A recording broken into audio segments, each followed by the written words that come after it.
You ever play Dungeons and Dragons and think to yourself, you know what this needs? More guns. Not crossbows, not enchanted swords. I mean full automatic, belt-fed, bullet-spewing murder machines. Well, Gearbox did, and somehow, instead of getting a cease and desist from Wizards of the Coast, we got Tiny Tina's Wonderlands.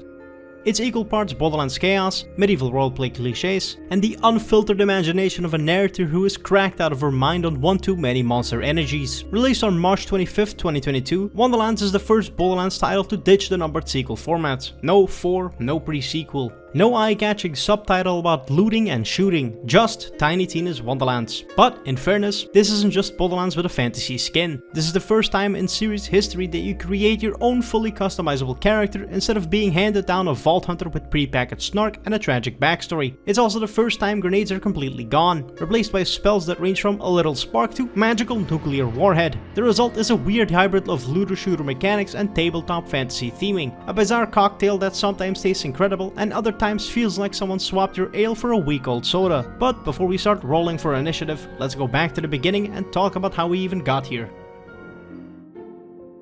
To understand Wonderlands, we have to go back to 2013's Tiny Tina's assault on Dragon Keep, the Borderlands 2 DLC that asked, what if Pandora but everyone wearing wizard hats? That expansion was a surprise hit, praised for its creativity, its heartfelt moments, and its ability to make skeleton enemies more fun to shoot at than actual living people. Fast forward past Borderlands the pre-sequel, Tales from the Borderlands, and Borderlands 3. And Gearbox had a choice, either make Borderlands 4 and deal with the expectations of tying up the giant lore mess from the last few games, or make something new that still used half the art assets and mechanics from the previous entry so it's cheaper and quicker to produce. They chose option 2, which is how Wonderlands initially began development. Internally pitched as a standalone spin-off, it was meant to feel like a fresh IP while still giving the Borderlands crowd what they wanted: loot, co-op, and just enough dead memes to remind you that this was indeed a Borderlands game. The project kept the Unreal Engine 4 tech from Borderlands 3, which meant faster turnaround time on environments, weapons, and animations. The twist this time was an overworld map with random encounters, multi-class character builds, and magic as a core gameplay pillar.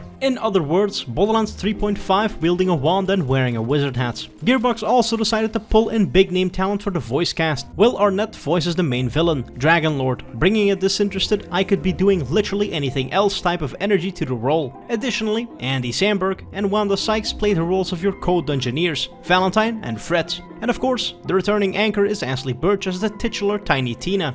And once again, she proves why the character has stuck around since the second game. Birch brings the same manic energy she's had since Borderlands 2, but here it feels much more refined due to her taking on a much more central role in the plot. On paper, it's a comedic dream team. In practice, whether the material lives up to the performance is subjective. Marketing leaned hard on the chaotic fantasy branding. The trailers promised ridiculous spell effects, oversized fantasy weapons, and the same loot-chasing dopamine hits that keep people replaying Borderlands long after the jokes stop being funny. The game finally launched in March 2022, to a curious mix of excitement and side-eye. Skeptics saw it as Borderlands with a D&D filter, and everyone, and I mean everyone, noticed that DLC pricing and thought, what the fuck? But we'll save that particular rant for a little bit later.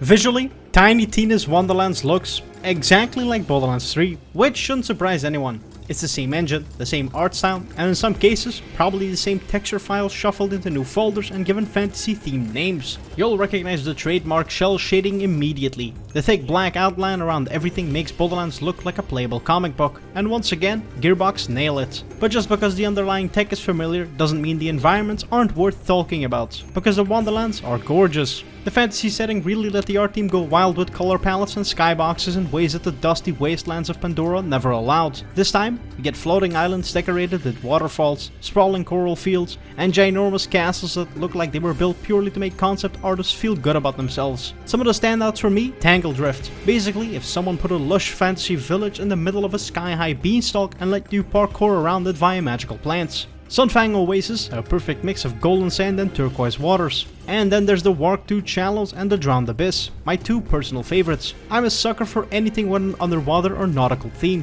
and while you can't exactly chuck on some scuba gear and swim around, exploring a drained ocean floor littered with pirate shipwrecks, barnacle-encrusted ruins, and ancient sea monster skeletons is pure serotonin. Even the smaller overworld areas, the ones you breeze past in between the main quests, carry a level of detail that shows the artists were having fun. Loot dies hidden behind cliffs, tiny villages with visual gags, and horizons packed with things things you can't quite visit but also desperately want to. It's world building by suggestion, and it works like a charm. So yes, it's still the Borderlands 3 engine, and yes, if you stare too long at a rock texture, you'll realize you've already seen it somewhere before. But Wonderlands proves that reusing tech doesn't have to mean stale visuals. When you give the art team permission to paint with a whole new color wheel, you get locations that feel fresh even if the pixels are technically recycled.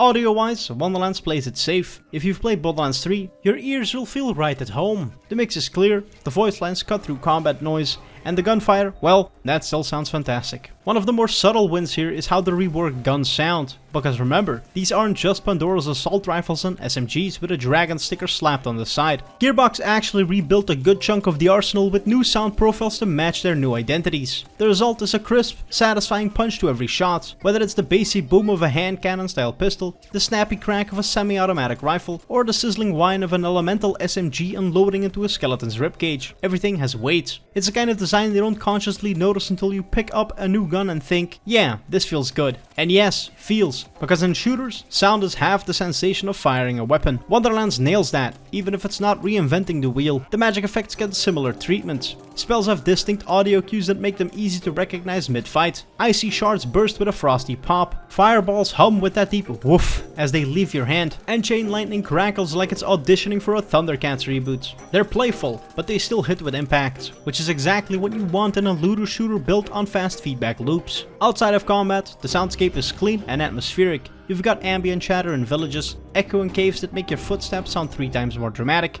and just enough environmental audio to make each biome feel alive. Nothing revolutionary. No one's giving this game an award for sound design innovation, but everything sounds exactly as it should. In short, the audio is like a good referee.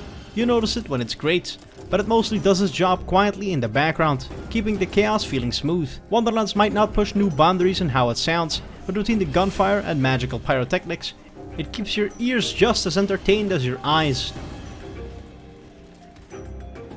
At its core, Tiny Tina's Wonderlands plays almost exactly like Borderlands 3, which means that if you like 3's gunplay, you'll feel right at home here. Movement is snappy, gunfights are chaotic, and enemies have the same habit of exploding into showers of loot. But this time, Gearbox's tweaks to the formula actually make some noticeable changes, both good and bad. Let's start with the biggest new toy in the sandbox: classes. For the first time in the series, you've got 6 to pick from at launch, with a 7th, the Blightcaller, added at a later free update. I personally dumped most of my playtime between the Spore Warden and the Graveborn, which basically meant I had a mushroom buddy and a god face happening at the same time. The real game changer this time around is that about halfway through the leveling process, you unlock the ability to the second skill tree from another class. That means instead of being stuck in one lane, you can mix and match, opening up half a dozen different tree combinations per class. It's a level of build variety Borderlands hasn't had before. But I mostly did what I always do and popped every possible point at the critical hit rates, but the options are there for anyone willing to experiment. Each of the 7 classes has its own quirks, playstyles, and ways to break the meta over your knee. The first one is the Berserker, the Barbarian archetype.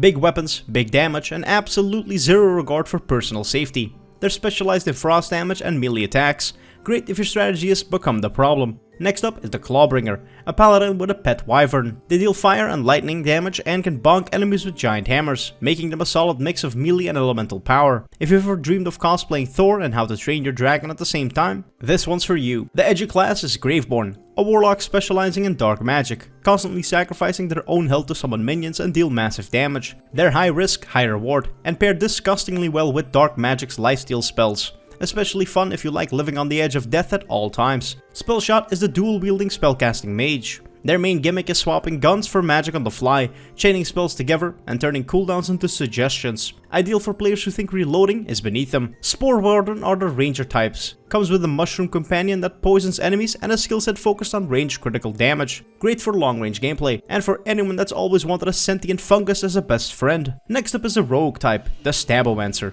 Specializing in critical hits, invisibility, and high burst damage. They're fragile, but they'll delete enemies before they even realize you're there. And lastly, the Blightcaller, nature's revenge with a bad attitude. They use poison and elemental damage over time effects to slowly melt enemies into puddles. Excellent for area denial and watching health bars disintegrate without having to lift a finger. This variety is what makes multi-classing so much fun. You're not just locked into one fantasy archetype.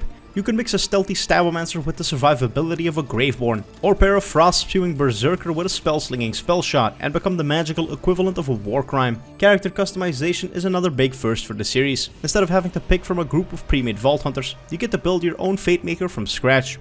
Face, voice, armor colors, the whole deal. It's a surprisingly in-depth system, and it's one I'd love to see make the jump to Borderlands 4 to some extent. Though, knowing Gearbox, they'll either improve it further or outright remove it and pretend it never even existed in the first place. Weapons have been given a subtle makeover to fit the medieval fantasy theme. All the old manufacturer names have been slightly tweaked, just enough to feel fresh without breaking the familiarity. Many guns now fire crossbow bolts, magic beams, or otherwise dress themselves up as fantasy weapons that still operate under the holy laws of pointed head, click mouse 1. It's a nice aesthetic shift, but there's a catch.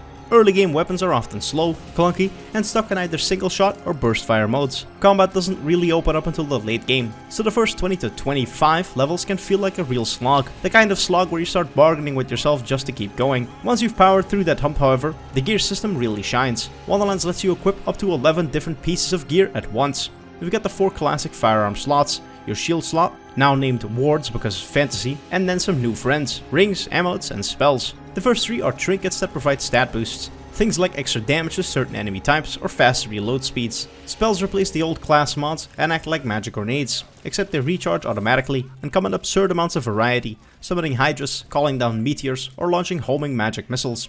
Elements are fairly standard: fire, frost, lightning, and poison. The new kid on the block is dark magic, which lets you leech health from enemies. It's especially deadly in the hands of the Graveborn, who can use it to keep themselves alive in situations where most other classes would be face down in the dirt. As for enemies, you get the usual fantasy suspects: skeletons, zombies, goblins, but also some more interesting additions like the coiled, angry snake people, the mushroom guys, and the sea wargs, my personal favorites. They're not groundbreaking in terms of AI or mechanics. Most are, sadly, still designed just to run directly at you until one of you dies, but they fit the setting well, and they keep the combat loop moving. On top of the core loot grind, Wonderlands keeps you busy with a buffet of collectibles, very much in line with what Borderlands 3 introduced. Some of these are the usual suspects: poetry pages, lucky dice, and lost marbles. The generic findables that quietly drip feed your experience points and loot as you stumble across them. But there are a few more with a little more bite to them. Rune puzzles, for example, send you scrambling across the map on a timed parkour sprint, which is either exhilarating or frustrating, depending on how many times you fell into the same pits. Ancient obelisks flip the switch from puzzle to combat gauntlet, spawning waves of enemies and capping things off with a mini-boss. Then you've got shrine pieces, usually hidden away in overworld dungeons. Collect all 4 for a shrine and you'll unlock a permanent character bonus, a reward that actually feels meaningful, rather than just another green tier gun to vendor trash within 2 minutes. Even the overworld itself gets in on the act. Hidden dice are tucked away alongside paths, and you can knock over giant bottle caps to create shortcuts between zones. It's a small detail,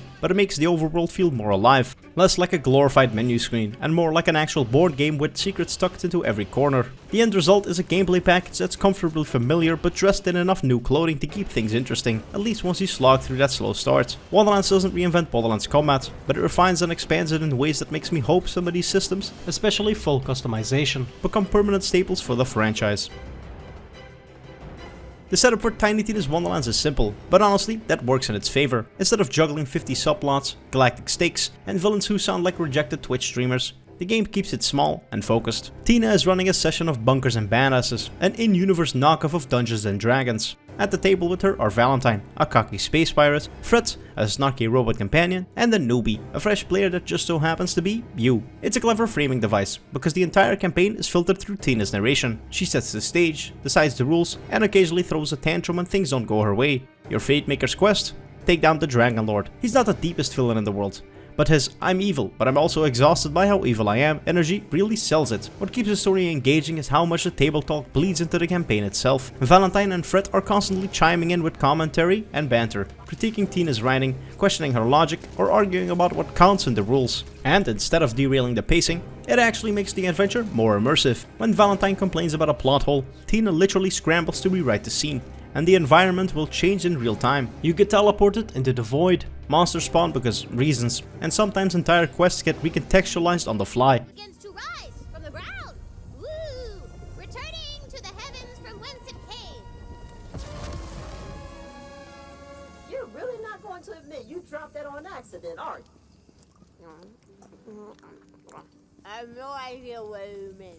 It's chaotic, it's meta, and it's exactly the kind of thing you'd expect from a tabletop game orchestrated by a dungeon master cracked out on one too many Red Bulls. Compared to Borderlands 3's main campaign, the writing here is noticeably more restrained. The jokes are still there. It is still Gearbox after all, but they're not stopping the story dead every 5 minutes just to cram in a meme. The humor feels more situational, more tied to the characters, and less like a sleep-deprived writer's room screaming "is this funny" at each other until someone passes out. The voice acting also deserves some credits. The big celebrity cast could have easily phoned it in, but for the most part, everyone delivers. Sandberg plays Valentine with his trademark goofy charm. Sykes gives Fred just enough sass to keep the banter sharp, and Arnett's Dragonlord oozes charisma even when he's monologuing about stock standard villain plans. And of course, Ashley Birch returns as Tina, bouncing between manic glee, childish stubbornness, and the occasional genuinely heartfelt moment that reminds you of why the character stuck around in the first place. It's not groundbreaking storytelling by any stretch. It's still hero beats bad guy, saves the world, and collects loot. But the tabletop framing device makes it feel fresher than it has any right to, and by keeping the campaign tight and the humor focused, Wonderlands avoids the narrative pitfalls that drag down its predecessor.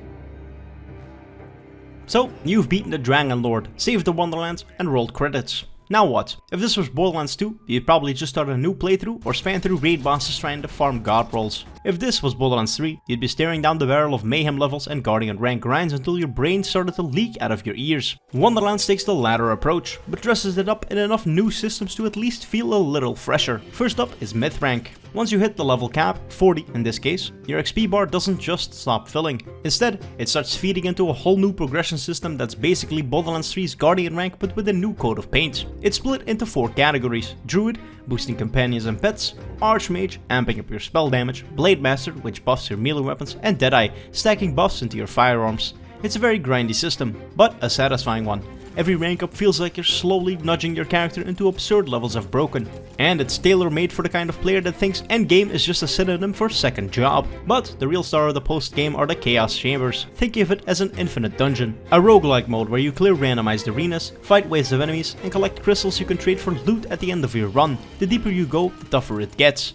But the better your rewards become, naturally. There are multiple variations of these runs, but the most intriguing one is the Chaos Trial, a fixed layout run that scales with your current Chaos level. Beat it and you'll unlock higher tiers of Chaos along with harder enemies and better loot pools. Which brings us to Chaos Mode itself, the newer and amped up version of Mayhem. Every level adds more modifiers, more enemy health, and more reasons to redecorate your desk as you watch your Fate Maker get turned into mulch. It's a ridiculously long grind if you actually want to push to the cap, but it does give obsessive players a long-term goal, and a good excuse to keep farming until your character resembles a raid boss in their own right. Now, is all of this fun? That depends. Personally, I didn't feel the pull to sink in 50 to 100 hours into min-maxing every stat, every piece of gear, and every chaos level. But I can at least appreciate that the framework is here for the people who do. For players who want Wonderlands to be more than just a 20-hour campaign with some goofy jokes, the endgame loop offers a genuinely fleshed out postgame. It's repetitive, sure, but it's also infinitely replayable. And for a spin-off like this, that's more than I expected coming in.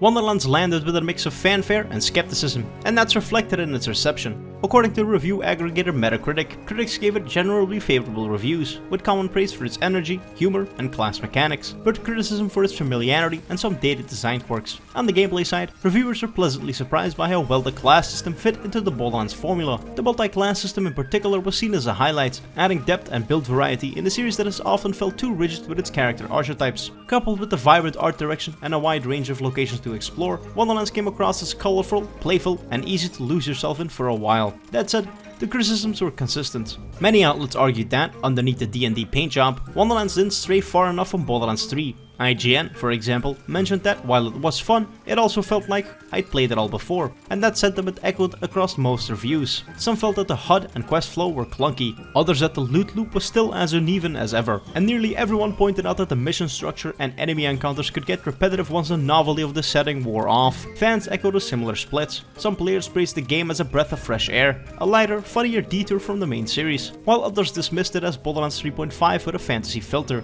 A few even admitted that while they enjoyed the campaign, the fun started to dip after 6 or 7 hours, once the core joke of D&D but with guns began to feel stretched thin. In the end, Wonderlands was received as a solid, albeit not revolutionary, entry in Gearbox's catalog. Critics and fans alike seemed to agree that it was a fun, colorful spin-off with some genuinely clever ideas, but also one that couldn't fully escape the shadow of its own formula. Alright, let's not sugarcoat this. The DLC for Tiny Tina's Wonderlands is some of the most blatant, lazy content ever bolted onto a Borderlands game. And yes, I say that as someone who played through Mad Moxie's Underdome Riots. Twice. And that was literally just Horde mode without the rewards, or the fun. Wonderlands DLCs take the Chaos Chamber system and reskin them, that's it. Same structure, same mechanics, same idea, just with a slightly different coat of paint. You're essentially just paying to play more of the roguelike dungeons you've been grinding since the start of the endgame. You pick up a quest from a new character, Vesper, run through some rooms, and at the end you fight a boss. Congratulations, you just paid real money for recycled content. Vesper herself attempts to inject a little intrigue, constantly whispering about wanting to be set free.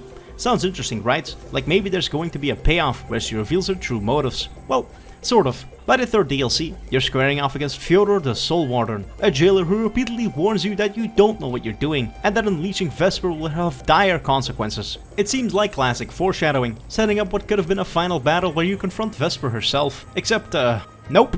Instead of a climactic showdown, the final DLC has you fight a random dragon. That's it. No reveal, no betrayal, no payoff. Just a giant scaly lizard that feels like it wandered in from an entirely different game. Why even bother setting up Vesper may be secretly evil if you're going to toss it out the window at the finish line? That's like reading a murder mystery novel only for the killer to be natural causes. And here's the real kicker. Each of these expansions takes maybe 20 minutes to complete. 20 minutes. And they're priced at $10 a piece. That's $10 for content that's shorter than a YouTube video essay about why Borderlands 3's jokes don't land. And my video was fucking free. It's highway robbery dressed up as DLC, and it honestly feels insulting to the player base. While playing through them, I've never felt more disinterested in playing through new content. There's no hook, no surprise, nothing that makes you sit up and think, oh wow, this was worth the money. It's just more of the same stuff you've already done 100 times.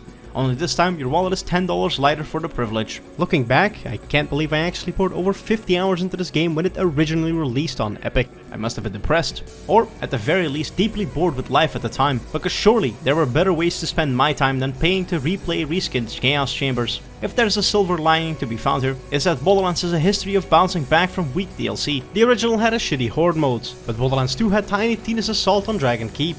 The pre-sequel had a shitty Horde mode, but 3 had Guns, Love and Tentacles, and Bounty of Blood. So, if history repeats itself again, Borderlands 4 is going to receive some stellar post-launch content.